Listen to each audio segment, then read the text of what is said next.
Hello friend, आज मैं बात करूंगा आप सभी के साथ कि नेवी एमआर अग्निवीर जो फॉर्म होता है उसको आप कैसे अप्लाई करेंगे। फॉर्म अप्लाई होना स्टार्ट हो चुका है। आवेदन करने से लेकर फाइनल प्रिंट तक का मैं आपको बताने वाला हूं। इसमें आपका 10th पास होना चाहिए और ये 10th से जो 10th पास स्टूडेंट है वो अप्लाई कर सकते हैं। ऑल इंडिया कहीं के भी स्टूडेंट हो वो सभी के सभी इसमें अप्लाई कर सकते हैं। और नए तरीके से मैं बताऊँगा कि आपको अपना एमआर नेवी का फॉर्म कैसे फिल करना है। साथ ही साथ इसी वीडियो में मैं आपको ये भी बता दूंगा कि एसएसआर नेवी का फॉर्म कैसे फिल करना है। ठीक है स्टूडेंट, चलिए वीडियो को स्टार्ट करते हैं। मैं यहाँ पे आपको बताऊं कि अगर आप एक एक करके पोस्ट यहाँ पे देखते जाएंगे पेज को और अपने में लॉगिन करते जाएंगे, यहाँ पे देखेंगे कि जो इंडियन नेवी की ऑफिशियल वेबसाइट है यहाँ पे लिख के आ चुका है कि आपका जो एप्लीकेशन फॉर्म है, application window for Agniveer MR live on 29 March two 10 अप्रैल, यानी 29 मार्च से स्टार्ट हो चुकी है और 10 अप्रैल तक आप लोग अप्लाई कर पाएंगे इसमें। ठीक है स्टूडेंट, ये 10 अप्रैल इसकी लास्ट डेट होने वाली है। बट इसके लिए अगर आप एलिजिबिलिटी कंडीशन देखेंगे तो एलिजिबिलिटी कंडीशन यहाँ पे आप देख सकते हैं कि यहाँ पे कितना कितना होना चाहिए किस किस कंट्री के लिए। एजुकेशनल क्वालिफिकेशन यहाँ पे देखेंगे तो आपका मिनिमम 50% होना चाहिए हाई स्कूल बोर्ड में जो भी आपका होगा, और सेम इसी तरह यहाँ पे 50% आप देख पा रहे होंगे। और एज क्राइटेरिया की अगर बात करें तो हर एक बैच के लिए अलग अलग एज क्राइटेरिया है। यहाँ पे पहले वाले बैच के लिए ये है, दूसरे के लिए ये है और तीसरे के लिए ये आप यहाँ पे पढ़ सकते हैं। उसके बाद मैरिटल स्टेटस यहाँ पे देखेंगे तो only unmarried Indian male and female candidates are eligible for enrolment number, यानी जो भी स्टूडेंट जिनकी अभी शादी नहीं हुई है केवल वही यहाँ पे अप्लाई कर सकते हैं, और जिनका भी मैरिटल स्टेटस जो भी मैरिड हो चुके हैं वो अप्लाई नहीं कर सकते हैं। साथ ही साथ यहाँ पर रिक्वायरमेंट एक्टिविटीज़ की बात करूँ तो जो application window for Agniveer stage 1 आपका जो है वो पहला स्टेज 1 जो है वो आपका 29 मार्च से लेकर 10 अप्रैल तक का है। करेक्शन आपका जो होगा वो 14 मार्च से लेकर के 16 मार्च तक होगा। वहीं स्टेज 1 एनआईटी जो है वो 25 मई में होगा और मई में आपका रिजल्ट डिक्लेयर हो जाएगा। स्टेज 2 की बात करें, short listing and issues call letter, ये सारी चीज़ें आप यहाँ पे देख सकते हैं। जो भी पास आउट स्टूडेंट होंगे उनके लिए है, इसका आप स्क्रीनशॉट लेकर के पढ़ सकते हैं। साथ ही साथ अगर हम बात करें एंट्रेंस एग्जाम के टेस्ट की तो यहाँ पे देखेंगे कि the question will be computer based with a total 50 questions, यानी 50 क्वेश्चन होंगे आपके जो होंगे यहाँ पे और 1 मार्क्स के होंगे। This question paper will be Hindi and English और ऑब्जेक्टिव टाइप। ठीक है, मल्टीपल चॉइस क्वेश्चन होगा और हिंदी और इंग्लिश दोनों में होगा। यहाँ पे लिखा है कि कंप्रीज 2 सेक्शन, एक साइंस होगा एक मैथ होगा। ठीक है स्टूडेंट, इस तरह से यहाँ पे ये ऑफिशियल नोटिस आप पढ़ सकते हैं। इसको अप्लाई करने के लिए आपको यहाँ पे जाना है ऑफिशियल पेज पे। यहाँ पे आपको 2 चीज़ें देखने को मिल जाएंगी। एक यहाँ पे आपको देखने को मिल जाएगा रजिस्ट्रेशन का, और एक रजिस्टर, और एक देखने को मिल जाएगा लॉगिन। अगर आपने अभी तक क्या किया है, रजिस्टर नहीं किया है, तो यहाँ पर लॉगिन वाले ऑप्शन पे जाएंगे और लॉगिन करने के लिए क्लिक करेंगे। जैसे आप लॉगिन पे क्लिक करेंगे आपके पास इस तरह से फॉर्म जो है वो ओपन हो जाएगा। यहाँ पे सबसे पहले डिटेल जो आपकी है वो ईमेल आईडी मांगेगा, दूसरा मोबाइल नंबर, अपना नाम डालना है, करेक्ट नाम जो आपके हाई स्कूल के मार्कशीट में होगा वही नाम आपके डालना है। नेशनलिटी यहाँ पे सेलेक्ट करना है इंडियन, और उसके बाद में आपको कैप्चा कोड डाल करके रजिस्टर्ड कर देना है। देन रजिस्टर्ड जैसे ही करेंगे आपके मोबाइल नंबर पे कुछ इस तरह से आपके ईमेल आईडी पे एक ओटीपी कन्फर्मेशन जाएगा। उसके बाद वहाँ पे आप क्या करना है, क्लिक हेयर करके एक यहाँ पे देखने को मिल रहा होगा, आपको क्लिक हेयर करना है। जैसे ही आप क्लिक हेयर करेंगे तुरंत आपके पास इस तरह से वेरीफाई मोबाइल नंबर पे जाएगा। मोबाइल नंबर वेरीफाई करने के लिए आपको यहाँ पे कैप्चा ये डाल देना है। उसके बाद जनरेट ओटीपी क्लिक करना है। जैसे ही जनरेट ओटीपी पे क्लिक करेंगे आपके मोबाइल नंबर पे ओटीपी चली जाएगी। देन आपको क्या करना है, ओटीपी पे क्लिक करने के बाद में यहाँ पे अपना मोबाइल नंबर डालना है, और जो ओटीपी मोबाइल नंबर पे गई होगी उसको यहाँ पे डालना है। उसके बाद पासवर्ड क्रिएट करना। पासवर्ड आपको कुछ इस तरह से क्रिएट करना है, मैं आपको दिखा देता हूँ। आपको अपना नाम होना चाहिए कैपिटल लेटर में पहला, और बाकी 2-3 लेटर आपके स्मॉल में होना चाहिए, एक स्पेसिफिक कैरेक्टर होना चाहिए और न्यूमेरिक की होनी चाहिए। टोटल आपके 8 वर्ड होने चाहिए, 8 डिजिट, नहीं तो आपके जो है वो पासवर्ड जो है वो क्रिएट नहीं होगा। यहाँ पे क्या करना है, आपको अपना पासवर्ड डाल करके यहाँ पे और यहाँ पे सेम जैसे मैंने आपको पासवर्ड दिखाया वैसे पासवर्ड फिल करके यहाँ पे आपको अपना टेक्स्ट इमेज डाल करके सबमिट कर देना है। जैसे इसको डाल करके आप सबमिट करते हैं फॉर्म को, देन आपके पास कुछ इस तरह का इंटरफेस ओपन हो जाता है। आपको अपना रजिस्ट्रेशन नंबर और ईमेल आईडी जो है वो आपको अपना पासवर्ड पता चल जाता है। रजिस्टर्ड ईमेल आपको यहाँ पे क्या करना है कि लॉगिन के उसके बाद में आपको लॉगिन वाले पे क्लिक करना है, यहाँ पे रजिस्टर्ड ईमेल डालना है, देन आपको पासवर्ड डालना है, देन आपको यहाँ पे कैप्चा डाल करके ये वाला जो ऊपर होगा उसके बाद लॉगिन कर लेना है। जैसे आप लॉगिन करेंगे आपके पास कुछ 8 स्टेप में फॉर्म जो है वो फिल होंगे। सबसे पहले आपकी पर्सनल इन्फॉर्मेशन होगी, दूसरी आपकी एडिशनल इन्फॉर्मेशन, उसके बाद फोटो कैप्चर, उसके बाद कम्युनिकेशन डिटेल, उसके बाद 10th qualification, 12th qualification, exam city, declaration and submit application. मैं आपको इन्फॉर्मेशन दे दूं, यहाँ पे 12th क्वालिफिकेशन उन्हीं स्टूडेंट को फिल करना होता है जो एसएसआर के लिए फिल करते हैं, जो एमआर नेवी के लिए फॉर्म को फिल करते हैं उनको केवल 10th की क्वालिफिकेशन को फिल करना होता है। सबसे पहले पर्सनल क्वालिफिकेशन, पर्सनल इन्फॉर्मेशन जो है उसको फिल करना है। यहाँ पे लिख के आ रहा है कि आधार लिंक मोबाइल नंबर, जो भी मोबाइल नंबर आपके आधार कार्ड से लिंक होगा उसको यहाँ पे आपको डाल देना है। देन आपको फॉर्म को सबमिट करना है। यहाँ पे आपको डोमिसाइल स्टेट में जहाँ के आप निवासी होने वाले हैं वहाँ की डिटेल को डाल देना है।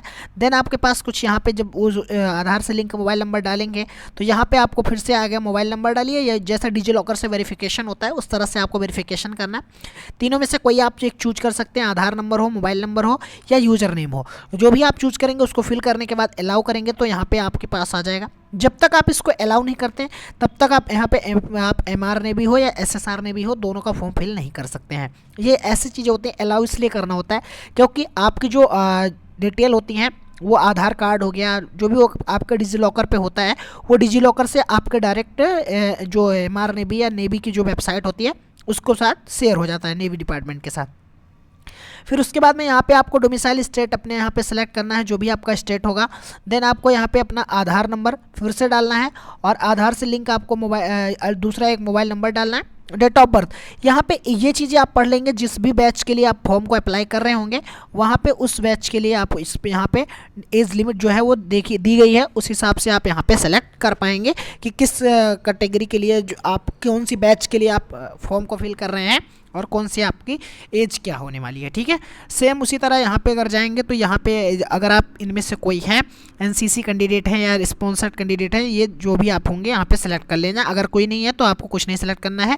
Click here for age limit, जिस भी एज लिमिट के लिए हैं उस पर आप यहाँ पे क्लिक करके और उसके बाद अपनी एज जो है वो सेलेक्ट कर लेंगे। ठीक है, जिस भी के लिए आप फॉर्म फिल कर रहे होंगे उस पर क्लिक करके यहाँ पे आपको अपना फर्स्ट नेम डालना है, मिडिल नेम डालना है, देन आपको अपना लास्ट नेम डालना है।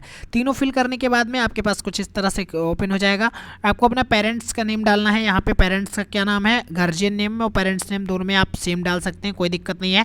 आइडेंटिफिकेशन मार्क 1 मार्क 2 आपके पास है तो, और यहाँ पे आपको लास्ट नेम में जो डाले ना उसके नीचे आपको जस्ट देखने को मिलेगा जेंडर का, अगर मेल है तो मेल पे, फीमेल है तो फेल पे, और मैरिडल स्टेटस यहाँ पे आपको अनमैरिड सेलेक्ट करना है, क्योंकि अगर आप मैरिड सेलेक्ट कर देंगे तो आपका फॉर्म जो है आप अपना फॉर्म फिल नहीं कर पाएंगे। सेम यहाँ पे आता है कि आपको अपना फ़ोटो अपलोड करना है। फ़ोटो अपलोड करने के लिए यहाँ पे आपको क्या है, अपलोड फोटोग्राफ, यहाँ पे आपको अपलोड करना है फ़ोटोग्राफ। उसके बाद में यहाँ पे भी फ़ोटोग्राफ अपलोड करना है, यहाँ पे भी अपलोड करना है। तीनों जगह आपको अपना फ़ोटोग्राफ, ये जैसे कौन कौन सी चीज़ का, यहाँ पे अगर देखेंगे तो तीनों जगह आपको फ़ोटो अपनी अपलोड करनी है, लेकिन यहाँ पे फ़ोटो अपलोड करनी है। यहाँ पे दूसरे नंबर वाले पे आपको अपना सिग्नेचर अपलोड करना है, तीसरे नंबर पे आपको अपना डोमिसाइल प्रूफ अपलोड करना है, यानी आप जहाँ के भी निवासी हैं निवास प्रमाण पत्र जिसको बोलते हैं उसको आपको यहाँ पे अपलोड करके सेव एंड प्रोसीड कर देना है। देन आपका फॉर्म अब नेक्स्ट के लिए आप चले जाएंगे। यहाँ पे अगर आप फ़ोटो की देखेंगे कि फ़ोटो में क्या क्या मांग रखा है, तो यहाँ से आप फ़ोटोग्राफ का पढ़ सकते हैं कि कितने साइज़ का होना चाहिए, तो आपका फ़ोटो लेगा। ये चीज़ें आप पढ़ लीजिएगा, उसके बाद ही आप अपने फ़ोटो को अपलोड करेंगे। ठीक है, और उसके बाद में यहाँ पे देखेंगे तो एडिशनल इन्फॉर्मेशन में आपके हाईएस्ट क्वालिफिकेशन क्या है, मेरिट है। अगर यहाँ पे आप मैट्रिक सेलेक्ट करेंगे तो आप केवल एमआर नेवी के लिए फॉर्म को फिल कर पाएंगे। अगर यहाँ पे आप डिप्लोमा 12 कुछ भी सेलेक्ट करते हैं तो यहाँ पे आप एसएसआर के लिए भी फॉर्म को फिल कर पाएंगे। यहाँ पे आपको आता है कि 10th क्वालिफिकेशन, यानी अभी आपने 10th पास कर लिया है, नहीं किया है, या फिर आपका अभी जैसे अगर आपने 10th को पास कर लिया तो कंप्लीट कर लेंगे, अगर ये अभी प्रेस्विंग में है तो यहाँ पे सेलेक्ट कर लेंगे। 12th क्वालिफिकेशन अगर यहाँ पे 12th क्वालिफिकेशन अगर यहाँ पे आप यहाँ से सेलेक्ट करेंगे तो ऑप्शन आ जाएगा, और सेम उसी तरह आपका एमआर और एसएसआर के लिए आ जाता है। जैसे आईटीआई यहाँ पे लिखा है, आईटीआई क्वालिफिकेशन स्टेटस आप यहाँ पे अगर सेलेक्ट करते हैं एस तो आपको एसएसआर के लिए फिल करना होगा, तो अगर एमआर के लिए फिल करना है तो नो सेलेक्ट करना है। डिप्लोमा क्वालिफिकेशन स्टेटस, अगर आपने डिप्लोमा किया है तो यहाँ पे आपको are you diploma qualified, yes or no, तो यहाँ पे जो भी होगा आप सेलेक्ट करना है। SSR वालों के लिए, MR के लिए केवल 10th की क्वालिफिकेशन सेलेक्ट करनी है, वो चाहे अगर जैसे ही आप यहाँ पे जैसे देखा इन्होंने S सेलेक्ट किया, यहाँ पे नॉट एप्लीकेबल अगर सेलेक्ट करेंगे तो आपको केवल MR के लिए फिल कर पाएंगे। अगर यहाँ पे एप्लीकेबल सेलेक्ट कर लेंगे तो आप क्या है कि डिप्लोमा, अगर डिप्लोमा ITI या 12th में से कुछ भी सिलेक्ट करते हैं तो आप SSR के लिए फॉर्म को अप्लाई कर सकते हैं डियर स्टूडेंट। फिर यहाँ पे देखेंगे कि डिप्लोमा सेलेक्ट किया S, तो यहाँ पे आ जाएगा डिप्लोमा की डिटेल, आपकी कौन सी ब्रांच थी, आपका परसेंटेज कितना था और सर्टिफिकेट नंबर आ जाएगा, और यहाँ पे मेरे डिप्लोमा की मार्कशीट अपलोड करने को आ जाएगा। ठीक है स्टूडेंट। और उसके बाद में अगर मैं बात करूँ तो यहाँ पे अप्लाई करने को पूछेगा do you apply for SSR, तो यहाँ पे do you apply for MR, तो यहाँ पे जो भी होगा आप अगर डिप्लोमा सेलेक्ट किए होंगे या फिर 12th सेलेक्ट किए होंगे तो यहाँ पे आप S सेलेक्ट कर सकते हैं अगर अप्लाई करना चाहते हैं तो। अगर यहाँ पे केवल MR के लिए, तो MR के लिए करना चाहते हैं तो यस, और यहाँ पे अगर MR के लिए केवल करना चाहते हैं तो डू यू SSR में आप नो सेलेक्ट कर लेंगे। अगर SSR के लिए करना चाहते हैं तो S सेलेक्ट करेंगे। सेम इसी तरह do you have a NCC certificate, अगर आपके पास NCC का सर्टिफिकेट है तो S सेलेक्ट करेंगे। जब आप यस सेलेक्ट करेंगे तो आपके पास में ये आ जाएगा कि आप जो सर्टिफिकेट नंबर है उसको डालने के लिए, और अगर नो सेलेक्ट करेंगे तो कोई बात नहीं, आपको कोई दिक्कत नहीं होगी। साथ ही साथ यहाँ पे अगर आपके पास NCC का सर्टिफिकेट है तो आपको यहाँ पे अपलोड कर देना है, यस सेलेक्ट कर देना है, क्योंकि इससे आपको बेनिफिट मिल जाएगा। डू यू नो स्विमिंग, अगर आप स्विमिंग करना जानते हैं तो यहाँ पे आपको S सेलेक्ट करना है, अगर नहीं जानते तो नो सेलेक्ट करना है। डिस्टेंट अगर आप जानते हैं तभी S सेलेक्ट करिएगा, अदरवाइज आप नो सेलेक्ट करिएगा। ठीक है। उसके बाद आपको यहाँ पे सेव एंड प्रोसीड कर देना है। सेव एंड प्रोसीड करने के बाद में do you apply for MR, तो आपको यहाँ पे S सेलेक्ट करना है। फिर यहाँ पे आपको पूछेगा कि choose your MR branch preference 1, पहला आप क्या सेलेक्ट करना चाहते हैं, दूसरा आप क्या सेलेक्ट करना चाहते हो, तीसरा, तीनों प्रेफरेंस आपको दे देना है जो भी आपको सही लगे। उसके बाद में are you a sponsored candidate for MR के लिए आप हैं यस। यहाँ पे आपके पास फिर वही पूछेगा कि अगर आपके पास है अप्लाई तो यहाँ पे क्लिक कर सकते हैं। उसके बाद में यहाँ पे जानते हैं तो सेव एंड प्रोसीड कर देंगे जैसा मैंने आपको बताया। सेम उसके बाद आएगा कि आपको फ़ोटो अपलोड करने का, यानी फ़ोटो आपको 3 क्लिक करनी होगी, कैप्चर करनी होगी। यहाँ पे देखेंगे instruction to be followed while capturing facial image, जो भी आपकी इमेज होगी उसको यहाँ पे आपको कैप्चर करना होगा डियर स्टूडेंट। ये आप सारी डिटेल पढ़ लेंगे कि क्या कहता है। उसके बाद में अंडरस्टूड कर करके आगे की ओर प्रोसीड कर देंगे। जैसे आगे की ओर प्रोसीड करेंगे आपको 4 फोटो क्लिक करनी होगी। इंस्ट्रक्शन पढ़ के ही आपको फ़ोटो को क्लिक करना है। 1 क्लिक करना है, 2 लाइव फोटो यहाँ पर क्लिक करना है, 3 करना है, उसके बाद 4 करना है। चारों फोटो क्लिक करके आप बैक कैमरे से फ़ोटो खींचेंगे, फ्रंट कैमरे से नहीं खींचना है आपको फ़ोटो को, और बैक कैमरा से फ़ोटो खींच करके अपलोड कर देंगे। एक एक करके आपको इंस्ट्रक्शन पढ़ लेना है। उसके बाद कम्युनिकेशन डिटेल में आपको जो डिटेल डालनी है, यहाँ पे आपको एड्रेस लाइन में अपने होम एड्रेस का डिटेल डालना है। यहाँ पे आपको जैसे मान लीजिए आपका जो भी विलेज होगा या फिर जो भी टाउन होगा वो डालना है। एड्रेस लाइन 2 में आपको जो भी पोस्ट ऑफिस होगी वो डालना है, या फिर पोस्ट ऑफिस और ब्लॉक का नाम। और यहाँ पे आपको अपना स्टेट सेलेक्ट करना है, यहाँ पे अपने डिस्ट्रिक्ट सेलेक्ट करना है, यहाँ पे ब्लॉक का नाम डाल देना है, और नियरेस्ट पुलिस स्टेशन आपका कौन सा है वो डालना है, पिन कोड डालना है। देन यहाँ पे click here to copy if your correspondence address is same as permanent address, यानी ये दोनों अगर आपका सेम है तो यहाँ पे क्लिक कर देंगे तो दोनों आपका सेम फिल हो जाएगा। उसके बाद में आपको सेव एंड प्रोसीड कर देना है। सेव एंड प्रोसीड करने के बाद में आप देखेंगे कि आपकी 4 डिटेल जो है वो फिल हो चुकी हैं। यहाँ पे आपको अगर MR के लिए फिल कर रहे हैं तो 10th की क्वालिफिकेशन आपको सारा कुछ फिल करना होगा कि इंग्लिश में आपके कितने थे, लैंग्वेज सब्जेक्ट कितना था, सोशल साइंस में कितना था, साइंस में, मैथ में, फिजिक्स में एंड एनी अदर। देखिए फिजिक्स में क्या है, फिजिकल एजुकेशन लिखा, सॉरी स्टूडेंट, फिजिकल एजुकेशन में, और यहाँ पे साइंस जो भी होगा साइंस में और सोशल साइंस में सारा कुछ यहाँ पे फिल करके, अगर आपके पास कोई और सब्जेक्ट है जैसा इसमें नहीं दिखाई दे रहा है, आपने वो सब्जेक्ट ले रखा है तो एनी अदर सब्जेक्ट में आप उसको फिल कर सकते हैं। यहाँ पे अगर आप 10th की क्वालिफिकेशन जैसे ही फिल करेंगे, बोर्ड का नाम आप फिल करेंगे, देन आपके पास कुछ इस तरह से आ जाएगा। फिर आपसे यहाँ पे पूछेगा कि serial number of 10th marksheet, 10th marksheet का आपका सीरियल नंबर क्या है, कौन से बोर्ड से आपने 10th किया है। यहाँ पे कह रहा है state where school and institute, कहाँ पे उसका स्कूल है आपका, स्टेट कंडक्ट 10th एग्ज़ाम, जो 10th का एग्ज़ाम कंडक्ट करा है वो स्टेट कौन सा है। यहाँ पे आपको अपने स्कूल का नाम डालना है, यहाँ पे आपको अपनी 10th की मार्कशीट अपलोड करनी है, देन सेव एंड प्रोसीड कर देना है। ठीक है स्टूडेंट, यहाँ पे जो मार्कशीट अपलोड करनी है आपको ओरिजिनल मार्कशीट की फ़ोटो अपलोड करनी है। साइज़ यहाँ पे आपको दिया हुआ है कि कितने से कितना साइज होना चाहिए। उसके बाद अगर आप नेक्स्ट की ओर जाएंगे तो अगर आपने एसएसआर सेलेक्ट किया है, एसएसआर जितने स्टूडेंट ने जो एमआर सेलेक्ट किए होंगे उनमें केवल ऊपर जो मैंने बताया 10th की डिटेल फिल करके उनको आगे की ओर प्रोसीड कर देना है।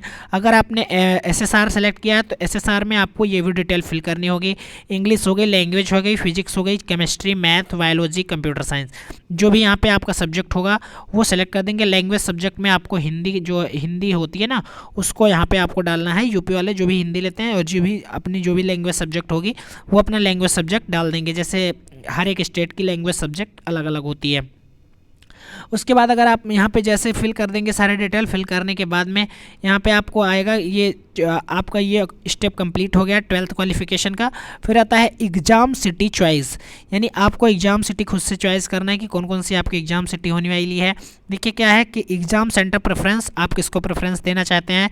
फर्स्ट आपको यहाँ पे कौन से डिस्ट्रिक्ट में, कौन से स्टेट में, और उसके बाद कौन सी यहाँ पे आपका उस सिटी कौन सी होने वाली है।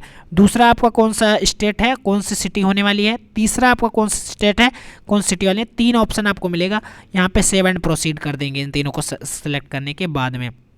यहाँ पे क्लिक करने के बाद सेव एंड सबमिट पे कर देंगे। देन आपका फॉर्म जो है वो सबमिट हो जाएगा। देन आपको सबमिट करने के बाद में यहाँ पे फीस पेमेंट का ऑप्शन आएगा। फीस पेमेंट ऑप्शन के लिए आपको ये सेलेक्ट करना है SBI पे। SBI पे से आपको पे करना है फीस जो भी आपकी, अगर केवल SSR सेलेक्ट किए होंगे या केवल MR सेलेक्ट किए होंगे तो आपको 649 रुपये, अगर आपने दोनों सेलेक्ट किया है तो 1298 रुपये आपको देने होंगे। ठीक है, उसके बाद में यहाँ पे आपको अपना कार्ड नंबर जो भी अगर आप इससे फिल करना चाहते हैं। और मेरे लिए तो मैं तो आपको एक इन्फॉर्मेशन के लिए आपको बता दूं कि जो आप UPI के माध्यम से पेमेंट करिए, यहाँ पे जाइए और UPI के माध्यम से पेमेंट करिए और उसमें एक ऑप्शन आपको देखने के मिलेगा QR कोड से। QR कोड से पेमेंट करिए, आपका पेमेंट जो है वो आसानी से हो जाता है, क्योंकि आप अगर फ़ोन से भी फॉर्म को अप्लाई कर रहे होते हैं तो आप दूसरे फ़ोन से पेमेंट कर सकते हैं, या आप अपने कंप्यूटर या PC से कर रहे होते हैं तो भी कर सकते हैं। इस तरह से आपको देखने को मिलता है। यहाँ पे आपको इसको स्कैन करना है, स्कैन करने के बाद पेमेंट करना है। पेमेंट करने के बाद आपको वेट करना है जब तक अपने आप से जो फॉर्म है, आपका ये पेज है वो बैक होकर के आपके इस पेज पे नहीं आ जाता है। ठीक है, उसके बाद यहाँ पे आने के बाद में आप उसका फाइनल प्रिंट निकाल लेंगे, फाइनल प्रिंट सेव कर लेंगे। करेक्शन की डेट जो आपकी है वो आपकी यहाँ पे 10 अप्रैल के बाद आएगी, जैसा कि मैंने आपको स्टार्टिंग में बताया था। अगर आपसे फॉर्म को फिल करने में कोई गलती हो जाती है तो परेशान होने की कोई बात नहीं है।